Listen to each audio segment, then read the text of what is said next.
ચડોતરુના કારણે 12 વર્ષ પહેલા પોતાનું ગામ છોડીને ચાલ્યા ગયેલા 29 આદિવાસી પરિવારોનું સ્વમાનભેર ઘર વાપસી છેવાડાના ગામડાઓ સુધી પહોંચીને વિકાસને પ્રાધાન્ય આપવા રાજ્ય સરકાર હંમેશા અગ્રેસર મંત્રી શ્રી હર્ષભાઈ સંઘવી।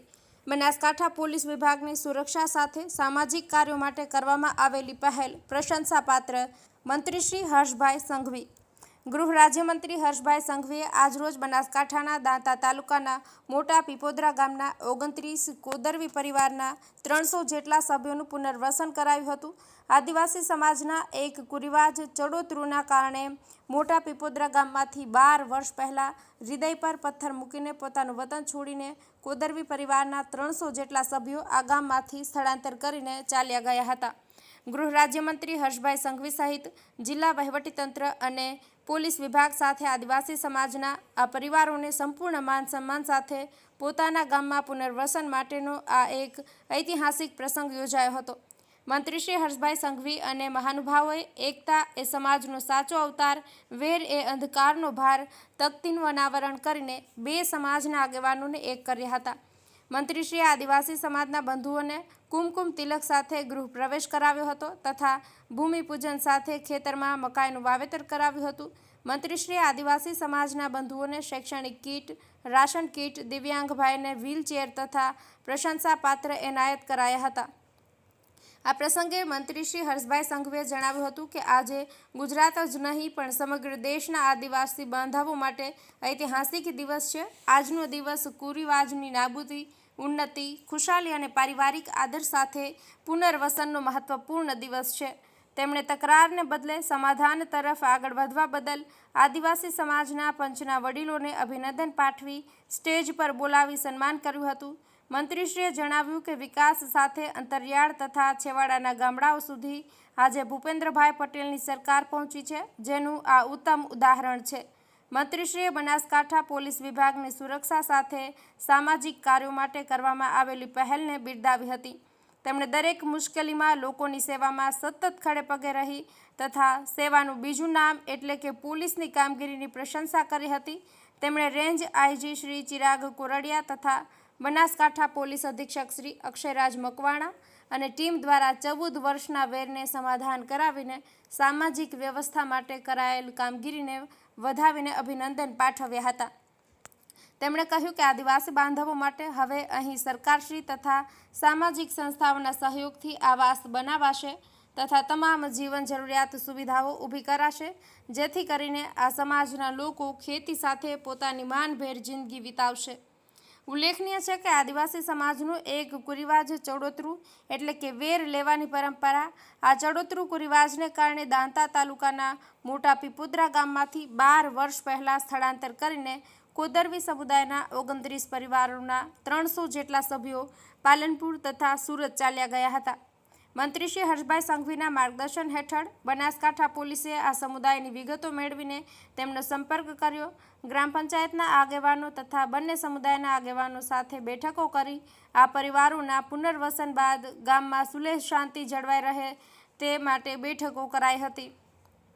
આ પરિવારોની આ ગામમાં 8.5 હેક્ટર જેટલી જમીન પણ છે।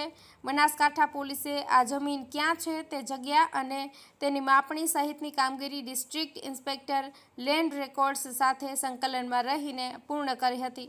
ઝાડી ઝાંખરા ઉગીને વેરાન બની ગયા હતા। આ સ્થળ સમતળ કરી ખેતી લાયક કરી આપી ઉપરાંત આ પરિવારો માટે હાલમાં 2 મકાન તૈયાર કરાવી આપ્યા અને જિલ્લા વહીવટીતંત્ર દ્વારા પ્રધાનમંત્રી આવાસ યોજના તથા વિવિધ સ્વૈચ્છિક સામાજિક સંસ્થાઓ સાથે મળીને બાકીના પરિવારોને પણ ટૂંક સમયમાં મકાન તેમજ અન્ય જીવન જરૂરી સુવિધાઓ ઉપલબ્ધ બની રહે તે પ્રકારની કામગીરી કરી રહી છે। આ કાર્યક્રમમાં રેન્જ આઈજી શ્રી ચિરાગ કોરડિયા દ્વારા પ્રાસંગિક ઉદ્બોધન તથા બનાસકાંઠા પોલીસ અધિક્ષક શ્રી અક્ષયરાજ મકવાણા દ્વારા આભાર વિધિ રજૂ કરાઈ હતી। કાર્યક્રમમાં પાલનપુર ધારાસભ્ય શ્રી અનિકેતભાઈ ઠાકર, જિલ્લા કલેક્ટર શ્રી મિહિર પટેલ, મદદનીશ પોલીસ અધિક્ષક શ્રી સુમન નાલા, જિલ્લા અગ્રણી શ્રી કનુભાઈ વ્યાસ, શ્રી પીએન માળી સહિત સંબંધિત વિભાગના અધિકારીશ્રીઓ, કર્મચારીઓ અને બહોળી સંખ્યામાં આદિવાસી સમાજના બાંધવો ઉપસ્થિત રહ્યા હતા। બનાસકાંઠાના દાંતા તાલુકાના મોટા પીપોદરા ગામે બરાબર 14 વર્ષ પછી 29 પરિવાર અને 300 જેટલા નાગરિકો ફરી પુનર્વસન પામી રહ્યા છે. હું બનાસકાંઠા જિલ્લા પોલીસને, વહીવટી તંત્રને ખૂબ ખૂબ અભિનંદન આપું છું કે જેમને માત્ર કાયદાની ચોપડીએ નહીં પરંતુ સામાજિક અને પ્રેમની ચોપડીએ બેઉ સમાજોની વચ્ચે રહીને છેલ્લા અનેક મહિનાઓથી બેઠકો કરાવીને વહીવટી તંત્ર બનાસકાંઠાને અને પોલીસે સાથે મળીને આ બેઉ સમાજને ભેગા કર્યા, બેઉની વચ્ચે વેર પૂર્ણ કરાવ્યું અને વર્ષો જૂની જે પ્રથા છે એ પ્રથાને બાજુમાં મૂકીને આગળ વધવાનું અને પ્રેમના સંબંધને એક નવો સંબંધ બનાવરાવીને આ લોકોને આજે પાછું પુનર્વસન કરાવરાવ્યું છે. સામાજિક સંસ્થાઓને સાથે રાખીને પાકા મકાન બનાવી આપ્યા. ખેતીની જગ્યાએ જ્યાં જંગલના ઝાડવા આવી ગયેલા હતા સાફ કરીને પોલીસ અને વહીવટીતંત્ર સાથે મળીને આખી જગ્યા સાફ કરીને આપી. આજે આપ જોઈ શકો છો ફરી ખેતી કરતા થઈ ગયા લોકો.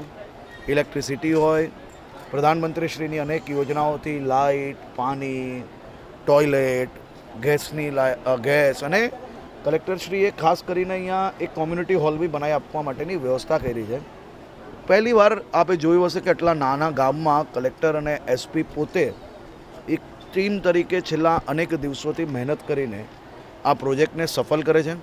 આખી ટીમ કામગીરી કરે છે અને એક વહીવટીતંત્ર ટીમ બનાસકાંઠા તરીકે કામગીરી કરીને આજે ઇતિહાસનું સૌથી મોટું કહી શકાય કે પુનર્વસન આ વિસ્તારની અંદર કરાવ્યું છે. હું આખી ટીમને ખૂબ ખૂબ અભિનંદન આપું છું. અહીંયાથી સીધું માં અંબાના ચરણોમાં પ્રાર્થના કરવા જવાનો છું.